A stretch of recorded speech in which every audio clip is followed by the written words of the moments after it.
কথা কম তুলছি সকালে বীজ যাইছি তো সকালে বীজ যাইছি হ্যাঁ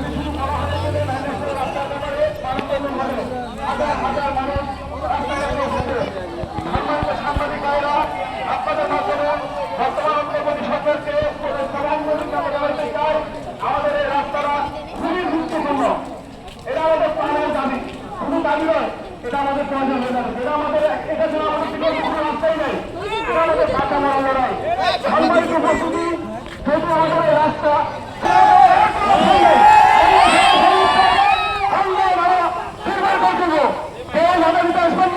আর রাস্তা কেন হচ্ছে না সাংবাদিকের মাধ্যমে আমরা যারা এখানে পাশে ছেড়েছে তাদের মাধ্যমে আমরা জানতে চাই কেন হবে আপনারা ভেবে চিন্তা করবেন, এমন কোনো কাজ করবেন না।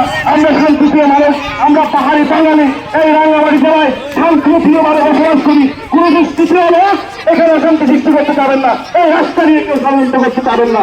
রাস্তা হবে এবং আমাদের মধ্যে এখানে বর্তমানে সরকারের যারা আছে তাদেরকে আমরা পীড়িত আহ্বান জানাবো, আমাদের দ্রুত রাস্তাটা যাতে বাস্তবায়ন হয়, এই বলে আমার সংক্ষিপ্ত কথা শেষ করলাম। যারা এই দৃষ্টিকে উপেক্ষা করে এসেছেন তাদেরকে ধন্যবাদ জানাইছি এবং যারা এই আয়োজন করেছেন তাদেরকে ধন্যবাদ জানাই। আমার কথা এখানে শেষ করছি। আল্লাহ হাফেজ, আসসালামু আলাইকুম।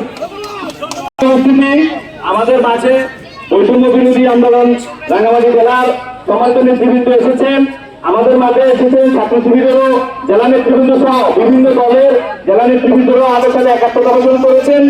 আমরা এ পর্যায়ে খুব সংক্ষিপ্ত সময়ে বক্তব্য দেওয়ার জন্য অনুরোধ করছি বৈষম্য বিরোধী আন্দোলনের সম্মানিত আহ্বায়ক জনাব ইমাম হোসেন।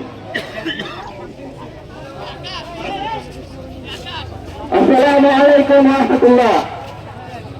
বঙ্গবাসী আপনারা কেমন আছেন? সবাই মৌলিক অধিকারের মধ্যে পড়ে আমরা দেখতে পাচ্ছি স্বাধীনতা ৫৩ বছর এবং এই সভ্য সমাজের মধ্যে বাংলাদেশের বৈষম্যহীন রাষ্ট্র আমরা বিনির্মাণের জন্য ১৪টা অভ্যুত্থান করেছি।